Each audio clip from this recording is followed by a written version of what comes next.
Tonight we're in Judges chapter 9. This is one of those chapters, as I was going through it, it kind of explains itself as you read it, but it's a pretty cool story, you know.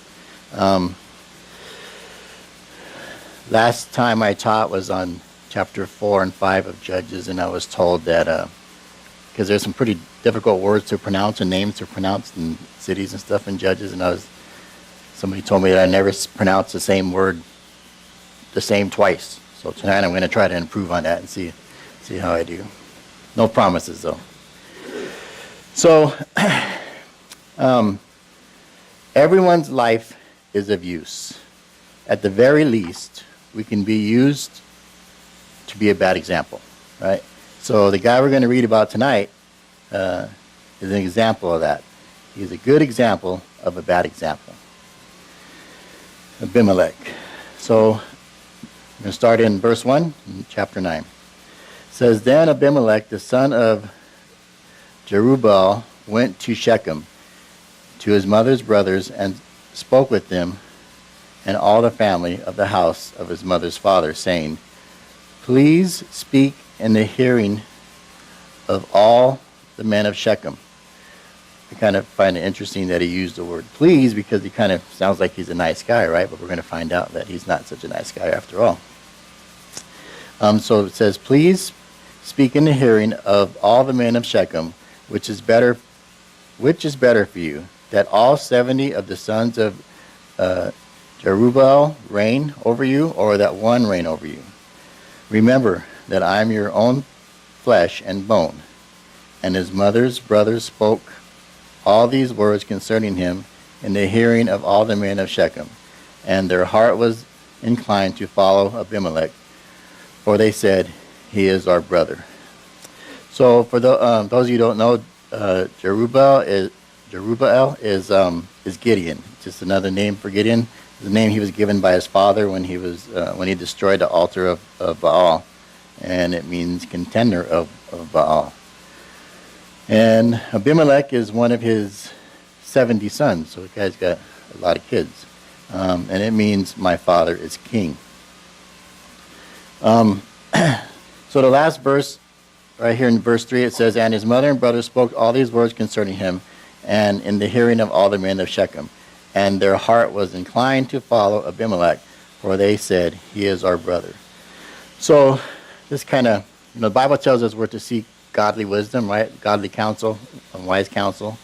And here it says that their heart was inclined to follow him, and he said, For he is our brother. So it's not always a good idea to get advice or to go with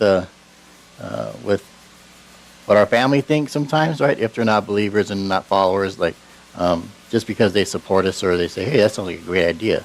But if it's not godly wisdom that they're giving us, right, we should maybe seek somebody else who is a Christian and would provide us that godly wisdom. So family isn't always the best place to go for your encouragement. In chapter 8, Gideon said that he didn't want to be king. I find it interesting that Abimelech's name means my father is king. In chapter 8, verse 22 and 23, it says, Then the men of Israel said to Gideon, Rule over us, both you and your son and your grandson. Also, for you have delivered us from the hand of Midian. But Gideon said to them, I will not rule over you, nor shall my son rule over you. The Lord shall rule over you. So maybe he named Abimelech that name because even though he said he didn't want to be king, maybe inside he still saw him as a king. Like we know he kind of lived like a king, right? I just thought that was interesting that he didn't want to be king, but he named his kid, my father is king. So Abimelech desired to be king, but this was his desire, and not God's, as we'll see as we go on. So he starts his campaign to become king and convinces his brothers on his mother's side to support him as king over his brothers on his father's side. He says, would you guys rather have just one king or 70 kings, right? And they're like, hey, that's a good idea. They kind of went with it, right? So starting at verse 4, he says, so they gave him 70 shekels of silver from the temple of Baal-berith, with which Abimelech hired worthless and reckless men, and they followed him. Then he went to his father's house at, I know that's not Ophrah, but something like that, and killed his brothers, the 70 sons of Jerubbaal, on one stone. But Jotham, the youngest son of Jerubbaal, was left because he hid himself.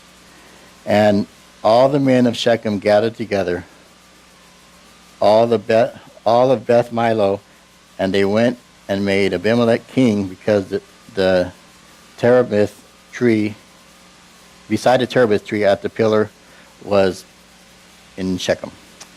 So right off the bat, we see he's kind of starting off, breaking a few commandments here, right? One is thou shalt not have covet, and the other one is thou shalt not have any other gods before I.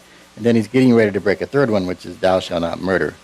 So it's not bad to desire to be a leader, right? Or if it's coming from a place of humility and if God is leading you. So it's not a bad thing to desire. He wanted to be king, but his heart wasn't right. It wasn't for the right reasons, right? And as we go and read what he did, right, and then we're gonna see that. I kind of like how Warren Worsby puts it. He said, if it's God's wind that lifts you, and you're soaring on the wings that he gives you, then fly as high as he takes you. But if you manufacture both the wind and the wings, you're headed for a terrible fall, which is what's going to happen here.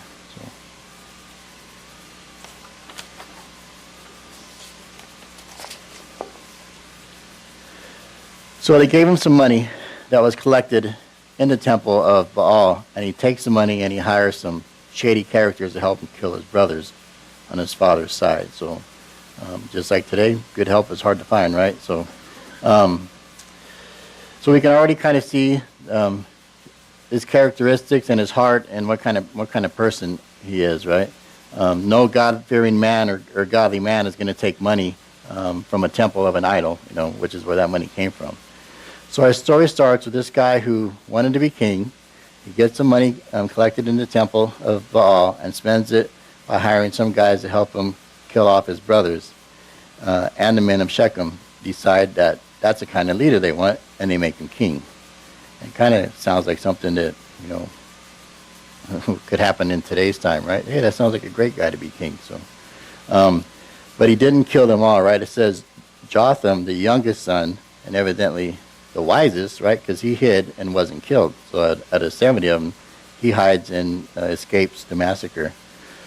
Jotham means Jehovah is perfect. That's a pretty cool name.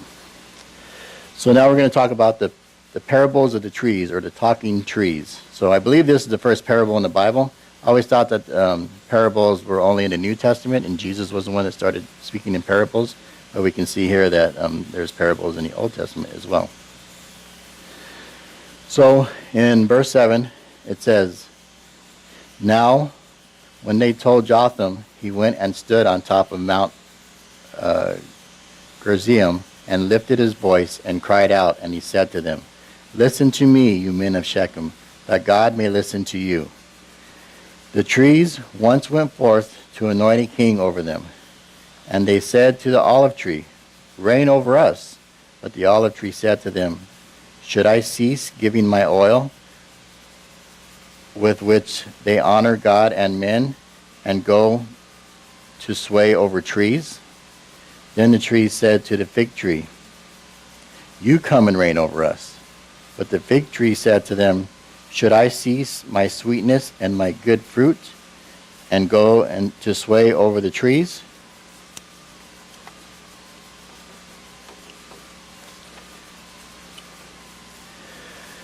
Then the tree said to the vine, you come and reign over us. But the vine said to them, should I cease my new wine, which cheers both God and men, and go to sway over the trees?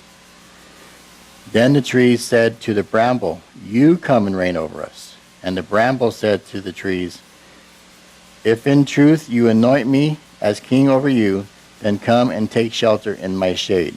But if not, let fire come out of the bramble and devour the cedars of Lebanon.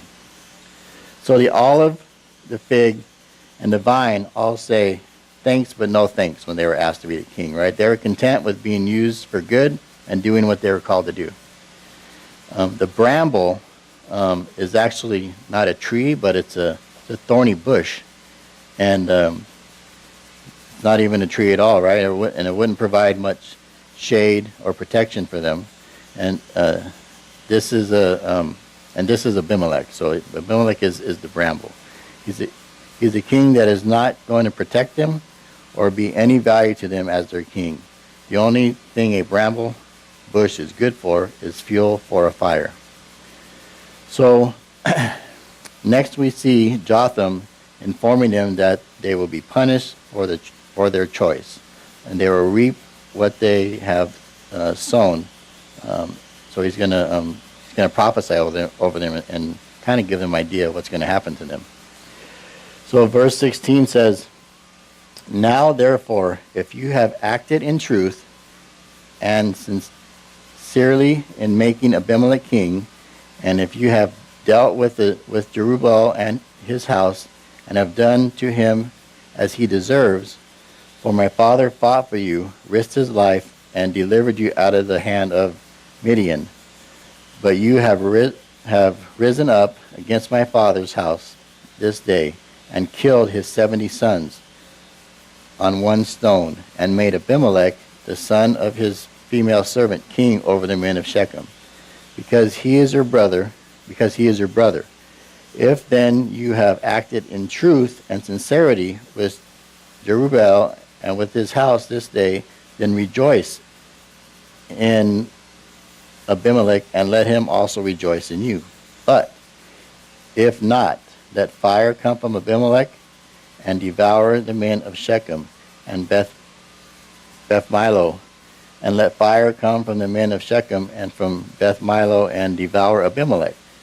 And Jotham ran away and fled, and he went to Beer and dwelt there for fear of Abimelech and his brother. I'd run and hide too if you just watch him kill 69 of your brothers. So he tells them, if what they have done was a good thing, and that their motives and their heart were sincere, then they have nothing to worry about. But we already know that's not the case, and so did they. So the downfall of Abimelech, verse 22. "After Abimelech had reigned over Israel 3 years, God sent a spirit of ill will between Abimelech and the men of Shechem. And the men of Shechem dealt treacherously with Abimelech, that the crime done to the 70 sons of Jerubbaal might be settled, and their blood be laid on Abimelech their brother, who killed him, and the men of Shechem, who aided him in killing of his brothers. And the men of Shechem sent men in ambush against him on the tops of the mountains, and they robbed all who passed by them along the way, and it was told Abimelech." So now we see God getting involved, right? It's the first time we hear God's names mentioned is in verse 23, but it's not in a good way, right? It says God sent a spirit of ill will between Abimelech and the men of Shechem. The consequences of their actions are starting to catch up with them. Abimelech has been in control for 3 years, but now he's starting to lose control. Verse 26 says, "Now Gaal, the son of Ebed, came with his brothers and went over to Shechem, and the men of Shechem put their confidence in him." 27. "So they went out into the fields and gathered grapes from the vineyards and trod them and made merry. And they went into the house of their God and ate and drank and cursed Abimelech.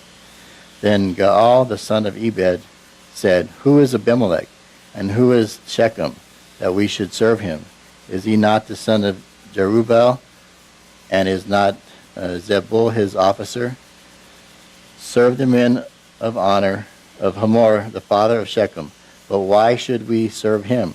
If only the people were under my authority, then I would remove Abimelech So he said to Abimelech, increase your army and come out. So the tide is beginning to shift here. And they're starting to turn on Abimelech. They're putting their confidence in Gaal.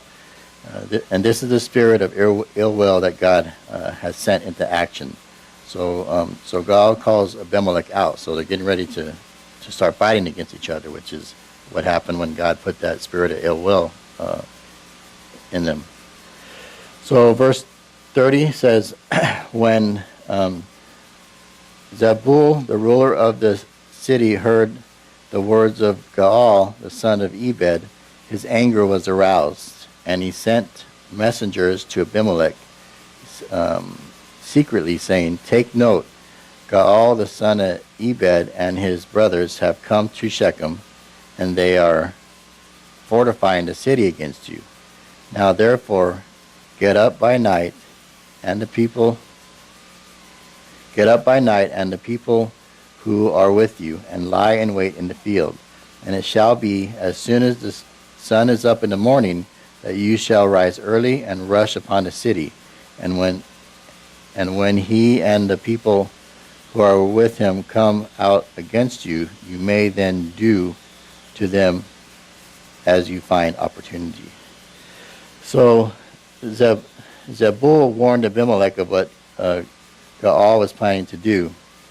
So they come up with a plan to do a sneak attack. And keep in mind, this is all part of God's plan. And he's the one that's kind of setting the stage here and putting everything in motion and arranging things so that the guilty are punished for what they did. It was only 3 years ago that Shechem appointed Abimelech as their king, and now they're getting ready to attack each other.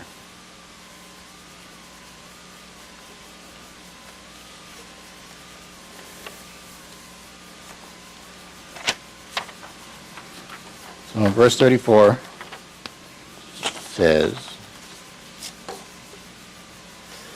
so Abimelech and all the people who were with him rose by night and lay in wait against Shechem in 4 companies. When Gaal the son of Ebed went out and stood in the entrance to the city gate, Abimelech and the people who were with him rose from lying in wait. And when Gaal saw the people, he said to Zebul, look, people are coming down from the tops of the mountains. But Zebul said to him, you see the shadows of the mountains as if they were men. So he kind of lies to him, right? Gaal actually saw Abimelech and his people getting ready for their sneak attack, but Zebul tell them that he was just seeing shadows and tries to buy Abimelech some more time to get set up. So Gaal spoke again and said, see, people are coming down from the center of the land, and another company is coming from the diviners, Terebinth tree. Then Zebul said to him, where indeed is your mouth now, with which you said, who is Abimelech, and we should serve him? Are not these people whom you despise? Go out, if you will, and fight with them now. Zebul is kind of talking smack here, right? We thought, talking smack was like in today's time in the WWF or something like that, right? But so he's telling him, hey, where's all your big talk now, right? So it's time for Gaal to put his money where his mouth is, right? It's time to put up or shut up. So Gaal went out, leading the men of Shechem, and fought with Abimelech. And Abimelech chased him, and he fled from him, and many fell wounded to the very entrance of the gate. Then Abimelech dwelt in Aruam, and Zebul drove out Gaal and his brothers so that they would not dwell in Shechem. And it came about on that day that the people went out into the field, and they told Abimelech. So Abimelech and his people defeated Gaal, and now he was getting ready to go attack the people of Shechem, right, for turning on him. Once again, this is all part of God's plan, right, to have them wipe each other out for what they did to Gideon's son. We're going really fast through my notes, just want to say. When I was typing this all up, I felt like I did 47 pages, and then I went to print it and only 6 came out, so I thought the printer was broke or something. So verse 43 says, so he took his people, divided them into 3 companies, and lay in wait in the field. And he looked, and there were people coming out of the city. And he rose against them and attacked them. Then Abimelech and the company that was with him rushed forward and stood at the entrance of the gate of the city. And the other 2 companies rushed upon all who were in the fields and killed them. So Abimelech fought against the city all that day and took the city and killed the people who were in it, and he demolished the city and sowed it with salt. So as the people came out to work in the fields in the morning, Abimelech and his men slaughtered them, and then they stormed the gates of the city. And the sowing of the salt is on a conquered city was a symbolic action of that condemned the city to desolation, that nobody would want to live there after that. So in verse 48 it says, now when all the men of the tower of Shechem had heard that, they entered the stronghold of the temple of the god of Berith. And it was told Abimelech that all the men of the tower of Shechem were gathered together. Then Abimelech went to Mount Zalmon and all the people who were with him. And Abimelech took an axe in his hand and cut down a burro tree, a burro from the trees, and took it and laid it on his shoulder. And then he said to the people who were with him, what you have seen me do, make haste and do this, and do as I have done. So each of the people likewise cut down his own burro and followed Abimelech, put them against the stronghold, and set the stronghold on fire above them, so that the people in the tower of Shechem died, about 1,000 men and women. Then Abimelech went to Thebez and encamped against Thebez and took it. But there was a strong tower in the city, and all the men and women and all the people in the city fled there and shut themselves in. Then they went up to the top of the tower. So Abimelech came as far as the tower and fought against it. And he drew near the door of the tower to burn it with fire. But a certain woman dropped an upper millstone on Abimelech's head and crushed his skull. Then he called quickly to the young man, his armor bearer, and said to him, draw your sword and kill me, lest men say of me, a woman killed me. So his young man thrust him through, and he died. And when the men of Israel saw that Abimelech was dead, they departed, every man to his place. So when I was in chapter 4 and 5, that was where the guy had the tent spike stuck through his head, right? So he was killed by a woman here, and then here Abimelech gets smacked in the head by a rock from a girl, and thought that was interesting. So verse 56 says, thus God repaid the wickedness of Abimelech, which he had done to his father by killing his 70 brothers. And all the evil of the men of Shechem God returned on their own heads. And on them came the curse of Jotham, the son of Jerubbaal. So the shredding of innocent blood is something that God takes very seriously and eventually avenges. And when I was thinking about that, it reminded me of, there's a lot of shedding of innocent blood, that happens in our country and, even in the world, with abortion. And I found this website. I thought it was kind of interesting. It's an actual real-time running total of how many abortions are being done. And so when and the numbers are going up as I was on it. So so far today, at that time, this is like about 4:30 or 5 o'clock, 2,164 abortions happened in the United States today. And this year, 498,300. That's in the United States. By Planned Parenthood alone, since 1970, over 7 million. And like I said, these numbers are going up. As I was just looking at the site, you just see the numbers. It tick, tick, tick, right? So I think, I was listening to a message by Joel Rosenberg, and he was talking about God's not going to let us get away with that, So I think it's only a matter of time before God, deals with that. So that being said, that just makes it just that much important that we're out telling people about Jesus, and because we never know when God's going to come and deal with what's been going on here.